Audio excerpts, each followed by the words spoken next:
Hello. Thank you for joining us today for another segment of Women in E-Mobility. I'm Dr. Shelley Francis, co-founder of EV Noir, a technology e-mobility consulting organization focused on connected, shared electric and autonomous vehicle technology. We focus on two areas of work: e-mobility best practices and e-mobility diversity, equity, and inclusion. Women in e-mobility is focused on engaging diverse women leaders to share insight about what it's like to work in the e-mobility sector, discuss emerging issues and trends, and provide thoughts on how we can create a pipeline to encourage more young professionals to enter and stay in this field. And today's session is brought to you by Ford Mobility. Increasing the diversity in this sector is critically important, and here's why. Findings from a 2020 Deloitte study on women in the automotive industry found that although women make up 80% of decisions around vehicle purchases, we only make up 30% of employees in this sector. Findings from a 2021 study facilitated by EV Noir found that diverse women, namely African American women, feel ignored in marketing of vehicles, as well as want to see more women in leadership roles working in this field.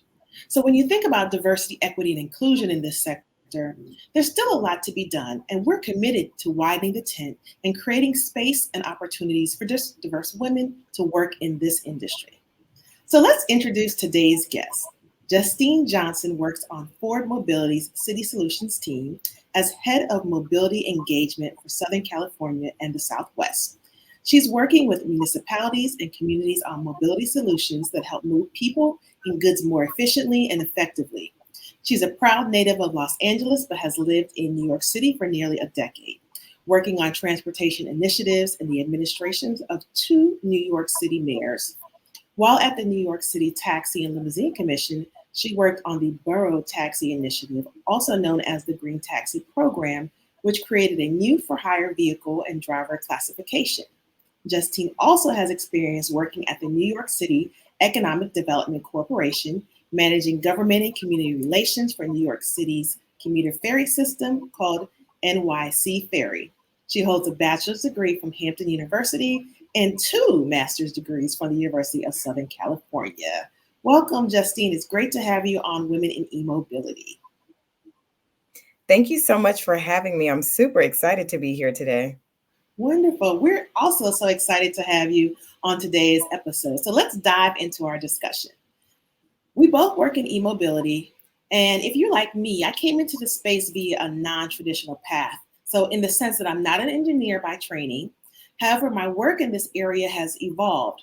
My background in public health as a former medical school professor and researcher specializing in environmental public health disparities, and then ultimately my work experience and education has led and prepared me to be well positioned to work in this space.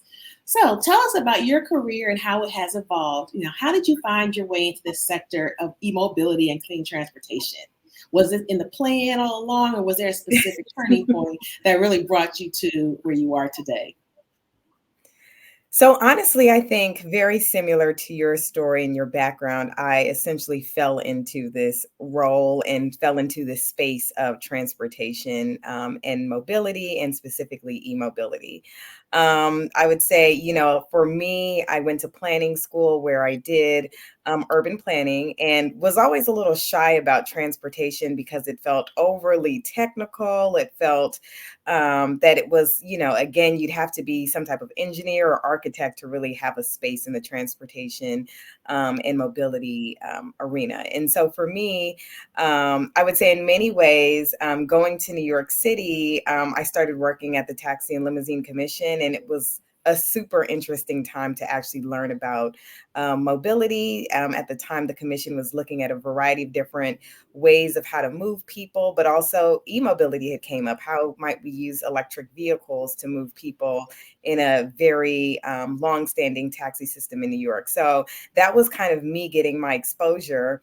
But in many ways, I always say like transportation, I approach it from a very personal background and personal space. And for me, a lot of the work has been, one, how do we make sure people are moving freely through space and time, but also how do we think about movement in a way that is, one, in the benefit of our health, and two, really thinking about equity and sustainability through this whole fabric of the transportation network. So I'm always excited about different ways in which we can really think about moving people, moving goods in a way that is less harmful to the environment, less harmful to our lungs and to our bodies, and really allows us to prosper. So that's really a lot of my focus area there.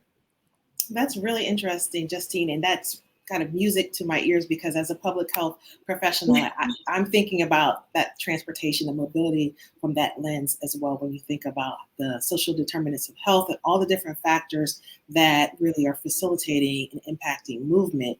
So I want to pivot into talking about your current role today and what you're doing. So can you tell us about your work and the role that you currently play in this space? I also understand from our previous discussion is that you're focused on new mobility, including autonomous vehicles. So also I want you to touch on what are some of the emerging trends. So first you can talk about what you're doing in this space and then tell us a little bit more what you think are the emerging trends that we should be looking out for. Sure thing. So, in terms of my work in this space, and you kind of alluded to this in my bio, is really working closely with municipalities, with community stakeholders, and more to really think about new mobility innovations and solutions and technologies. I work at Ford Mobility, and in many ways, most people say, well, why does Ford care about this? Why don't you all just sell cars? And it's essentially, we have to think about the business model of the future as well, right? And so, we know that a lot of people right now are either looking at purchasing electric vehicles, they're thinking about different ways of how to move around. So Ford has a suite of different offerings, all the way from micromobility, and I say micromobility being a smaller, lightweight vehicle, like an e-scooter, for example. Our business and our micromobility business is with spin scooters. So you might see spin scooters all around the US and other parts of the world. There's micro transit and another form of ways of how you move people who might, again, rely on a bus or a shuttle. Those are different ways in how people move. And so really working closely with private partners, that could be hospitals, that could be universities, that could be airports, how people are moving in this particular space, and really thinking about fixed and on-demand routing so that people can get onto buses and shuttles. And then also, again, as we mentioned, autonomous vehicles as well. How do we think about the future of autonomous vehicles? Where might there be opportunities for these particular vehicles to integrate with the community, and really understanding some of those needs, especially as it relates to how people are moving today, but how might we be moving even in the future? So those are all really big components of the work that I'm doing now. And it's, again, a really exciting time, I would say, to be in transportation and mobility, focusing on a variety of different topics. It's not just one size fits all, but it's really an ecosystem, and how this ecosystem might promote for more walkable, more friendlier types of vehicle solutions and offerings to move people in shared and as well as in individual vehicles. So all of those things are very important to us. Thank you. And I like what you just shared because transportation and mobility is multimodal and it's not just about utilizing one method, but it's having a whole suite of different options that really meet communities where they are. Because some people are going to need that first and last mile access, and others will need, medium and heavy duty options in terms of accelerating electrification. So let's stay on topic for a moment and talk a little bit more about new mobility and autonomous vehicles as it relates particularly to transportation infrastructure. So while this is probably a subject that we can spend hours and hours discussing at length, what would you say are some of the challenges of rolling out new mobility technology within the infrastructure as it stands today? And how do you see it playing out over the next 5, 10, 15 years or so? And this is really salient and relevant now because of everything that we're seeing happening at the federal level around the infrastructure package. Yeah, I think this is a great question. And I will say, it's funny as we think about the world's population, right? So over 50% of the world's population lives in urban areas. And so as we think about that, cities are continuing to grow, not just only in the United States, but all over the world. However, specifically as it relates to the United States, our infrastructure really has not grown with the demand of the population, right? And so populations continue to grow, our infrastructure just is not keeping up. And in many ways, we haven't seen a uniform investment in our infrastructure probably since the 60s. So, I think now is a really interesting time, especially with all that is going on right now on the Hill with this particular discussion, to really think about kind of what is the future of transportation, what's the future of infrastructure, because in many ways, we can provide all of the different forms of multimodal transportation services and offerings, but it is essentially the pathway, the infrastructure in which this current mobility and new mobility will have to traverse on. So that's something that I will say is important. I think challenges, I also talk about them as challenges and opportunities. And in many ways, I think, a lot of the challenges that we do face, especially, we think about, even our curb space in parking, right? Like, and we think it's so simple, right? Just like, curb space is not that complex and complicated, but we realize even in the height of what's going on right now, e-commerce is such a big deal. And, essentially our curb spaces are not spaces anymore where it's just necessarily needed for parking, but how might we think about loading zones and loading zones that don't need hours, right? Like, you might say someone is just dropping off groceries. They maybe need 5 minutes. Or how might we think about curb space, especially thinking about ride hailing services? Currently, that's like through, TNCs, which are transportation network companies like Uber and Lyft and a variety of other providers. But, essentially, these are not vehicles that are parking and sitting at, a curb for a long period of time. These are, again, drop offs that are happening pretty quickly at the curb. And so I think, starting at the curb is such an interesting component of our infrastructure conversation, because in many ways, the curb space is in high demand. And everyone wants access to the curb, whether they're, again, someone getting out of a car, whether that's someone waiting for their groceries. The curb is a really big deal. So that's one piece of infrastructure that I would say, again, is a challenge, but also an opportunity as we think about really the future of the curb space and how people integrate and how people actually like move around the curb. So that's going to be very interesting. I would say another thing too, of course, a common challenge that we're all seeing right now is broadband, and essentially thinking about how we might start to build connected infrastructure that relies on things like internet access, right? And so, how do we think about this world where we have this connected infrastructure where our vehicles can talk to infrastructure? How might that all happen with a broadband network that is accessible and reliable, so that you can start to add more and more vehicles onto this broadband system and broadband network? So I think, as we think about, this space of a connected space in many ways, where our infrastructure is not just relying on a switchboard where there's a light, but how might we start to have a conversation with, someone in a car, knowing that a pedestrian is crossing at the, two lights ahead, or how might we start to think about rediverting traffic to manage congestion and flow? So I think that's another really important conversation, especially as it comes to infrastructure. I would also say, I think especially right now, data is such a big conversation.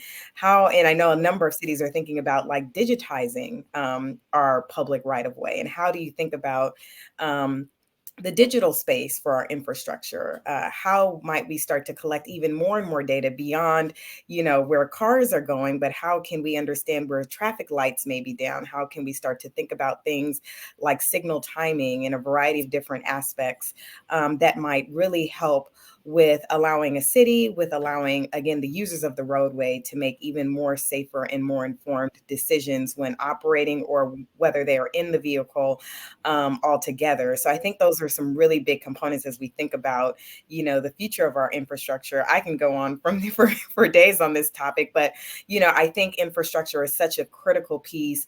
And I'd be remiss not to talk about like electric vehicle charging infrastructure, and how might we start to think about this network? Where will this network go? How will the utilities really be a big player and part of this conversation? And how might we start to think about this charging network that allows for more communities to have access to charging infrastructure beyond just electric vehicles. But what might that look like for, micromobility, like e-scooters? How might they also connect with this electric charging infrastructure? So there's a lot to be said here, but I'll stop here for a second. No, that is really exciting. There's just the frontier is just, it's a new frontier in terms of thinking about the opportunities you shared, that we have to think about curb space and parking, how we can better utilize that, thinking about broadband accessibility as well as reliability, data and digitalizing the public right of way and collecting the right data to inform these types of programs, as well as thinking about tying in, of course, electric vehicle charging infrastructure and thinking about the role of utilities and micromobility. Justine, I have to say that this all sounds like it's in alignment with what we're actually going to be talking about in a few weeks at our National E-Mobility, Diversity, Equity, and Inclusion Conference that will be held November 17th and 18th. So definitely for those who are watching and want to dig in further and learn more about these topics, definitely go to www.emobilitydeiconference.com to register and find out more about this conversation. So now I want to go back to talking about challenges and opportunities. We spoke about this at the top of the program in terms of thinking about workforce and economic development opportunities, particularly for diverse women in this industry. So could you tell us about your overall experience being a woman in this industry, and particularly being a woman of color in this space? Yeah, I appreciate this question a lot. And I will say, I think being a woman and also being a Black woman in this particular industry, I do see definitely the level of value that I have, especially in conversation with my peers, but also those who are, again, very broadly speaking, in the mobility and transportation sector altogether. So I do think that it is of value because I can present a perspective from a woman's point of view of what does it feel like on a transportation system or on a mobility system being a woman? Do I feel safe? Do I feel that I can, bring my friends and family with me on this particular mode? Do I feel like it's accessible? Do I feel like it's comfortable? So I can talk about those things being a woman. And I think being a woman of color, I think it's also important to really talk about, again, how might we think about the future of technology, and how might we start to really ask the questions about biases within technology? How might, again, we think about all different things about artificial intelligence and machine learning, and essentially making sure that, especially as this technology is learning and advancing all day long, making sure that one, technology is also taking into consideration Black women is something that is important to me. Again, for anyone who has interacted with any type of technology, you want to make sure that it is not unfairly biasing you or singling you out or giving you any type of different treatment, whether that is, again, refusing someone based on their race or refusing someone based on their gender. So I think those types of questions and perspectives are needed into this conversation, especially being a Black woman. And I think now more than ever, I think the conversation about equitable services has really pushed its way to the forefront. And it's an exciting time to see that, especially within transportation, especially for a number of communities that have been marginalized or isolated. I think making sure that our voices are heard in this space, and also we're a part of this planning process. We're a part of the development process. We're a part of the implementation process. I think, our perspective is something that is so valued along the way. And so I'm really, I see this as being a really amazing opportunity for myself, but also it's also my charge and my responsibility as a Black woman to really show up and make sure that I am being clear about my experience and also advocating that we are thoughtful about technology and deploying new solutions that, again, everyone has access to. Wonderful. It's definitely a game changer, and just it's definitely vital to have you share that type of perspective when you think about sharing your experiences around safety, and just sharing perspectives that are really unique to you as an individual, as well as an individual who is a woman of color. I heard you share some things about just showing up and providing opportunities for other women. as you were responding to our last point. But what do you think? Are there some other additional things that would help diverse women have an even more level playing field in the e-mobility sector? I mean, I think it's a responsibility too on the sector, right? So I want to make sure that I don't just put the responsibility on like prospective candidates, et cetera, because I think there's two parts of this.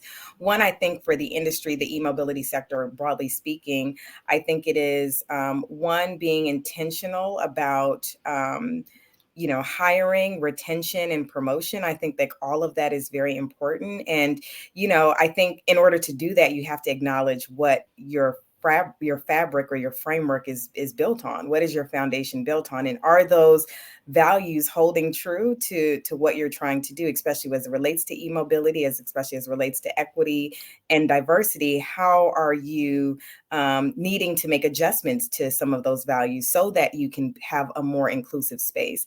I think broadly speaking, inclusion, is a really fundamental part of this conversation.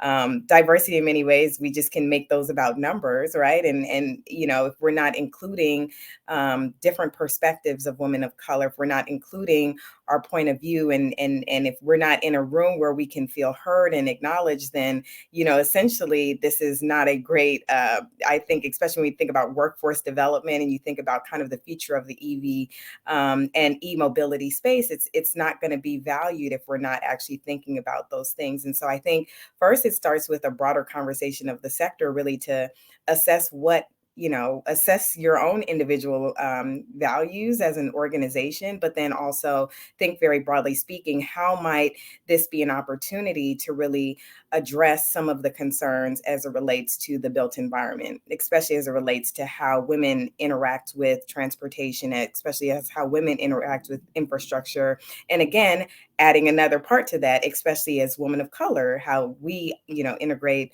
with all of these different types of offerings and services. So I'd say that's one part on the sector, and really making sure to cast a very broad net, especially when we think about hiring and recruiting, and also thinking about like working with local municipalities and educational and academic institutions to really think about how might we begin to create a pipeline or curricula to expose, I would say, even starting as early as young girls, right? Like, how are they exposed before they transition into adults? And, we have to think about how girls are also included into the conversation of STEAM and STEM, and how they're exposed to just mobility, broadly speaking. I think as early as second grade, you start to see a very different trajectory if you're exposing young girls to sustainability and electrification and all of these things.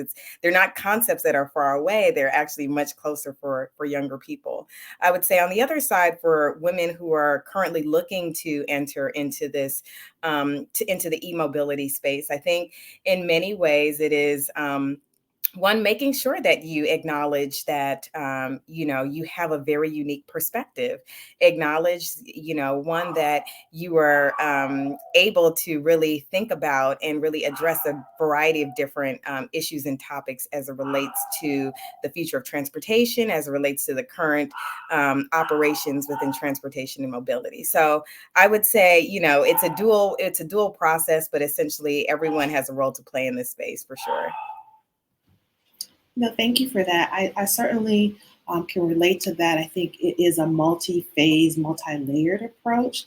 And so we all have to work in tandem together. So whether you're talking about looking at that municipality approach and looking at workforce and economic development opportunities, where you're being intentional in engaging some of these diverse organizations that either represent these different communities and perspectives or have access and entree and trust in these communities. You also have the opportunity to do that K through 12 and STEAM STEM type programs. So one of the programs that we are really excited about facilitating is our K through 12 and university level programs that really works to expose more diverse young people, Black, African American, Indigenous, Latin heritage individuals to careers and professionals who are working in this space, to really show them that, hey, you can be it if you see it. And there's folks that are working in this space and could be resources for you. So that is definitely programs like that and things that you share are definitely ways that we can help accelerate the number of young professionals who are going into the space as well as staying in the space. So that is definitely seems like both of our passions are going to be facilitating that entree and access. So as we conclude today's conversation, I have two more questions for you. So one, how can we do a better job bringing in and infusing diversity, equity, and inclusion in the space? Or you can also say, what's one piece of advice that you would give to a young person who's interested in working in e-mobility and clean transportation? You can pick which one you want to answer. Oh, these are both good questions. What do I want to take? Oh, this is so hard. Let me, I guess, focus on maybe the latter part and really working with, and I think this was the question that I would give to a young professional is that if I made sure that I answered the correct question correctly, that was the second one, right? Yes, that's the second one. Okay, so I'll Mhm. do the second one. And I would say, I think for a young professional considering working in e-mobility, I would say a few things. One, confidence, right? And kind of knowing your worth and really, not being afraid and not being shy of what you understand and maybe just being aware, like you might have questions and there's some things that you don't know, and that's okay too. I'd say the confidence is really important because while you may not see a lot of people who may look like you, whether that's by race, whether that's by gender, whether that's by sexual orientation, whatever, you are supposed to be here, and your thoughts and your values and opinions do matter. So I would say, I would really stress that confidence is a big part of approaching the industry and feeling a sense of place and a sense of home. So I'd say that's another thing. I would also say, I would encourage a young professional to really think about whether you're going straight from high school into the e-mobility space or beyond. If you are interested in pursuing additional education in sustainability or electrification and more, really try to seek that information from your employer, right? And if you have an employer in mind right now, like really figure out what are some of those career and workforce opportunities um, within their particular field or within their particular area where they might be investing in further education for students. So I would say, think about, you're always a student. I'd say it doesn't matter what age. You don't have to be 18. You can be from 18 till whenever to be a student and beyond. So there's nothing wrong with that. Nothing wrong with going back to school if you feel like you need additional training.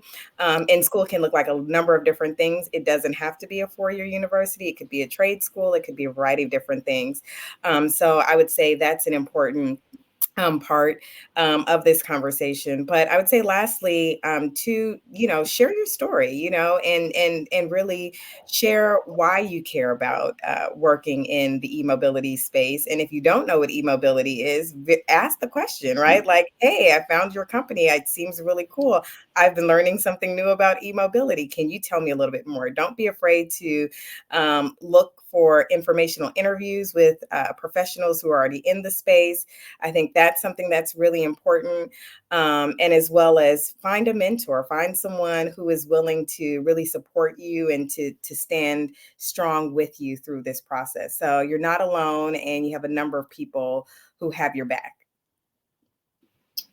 Excellent. And that is wonderful, sage advice that young people and young professionals watching that definitely take advantage of that and lean into that.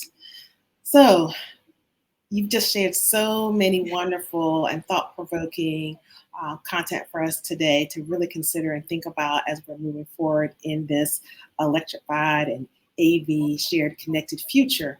So, definitely, Justine, I want to say thank you again for joining us today and enlightening us. We wish you well and encourage you to continue to elevate and accelerate diverse voices in this space.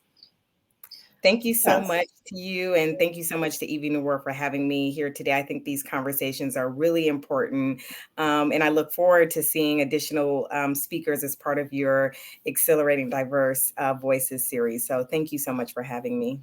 Thank you very much. And friends out there, if you like what you heard today, please tell your friends and colleagues and continue to follow us. Stay tuned for the next Women in E-Mobility segment. Thank you again to Ford for sponsoring us.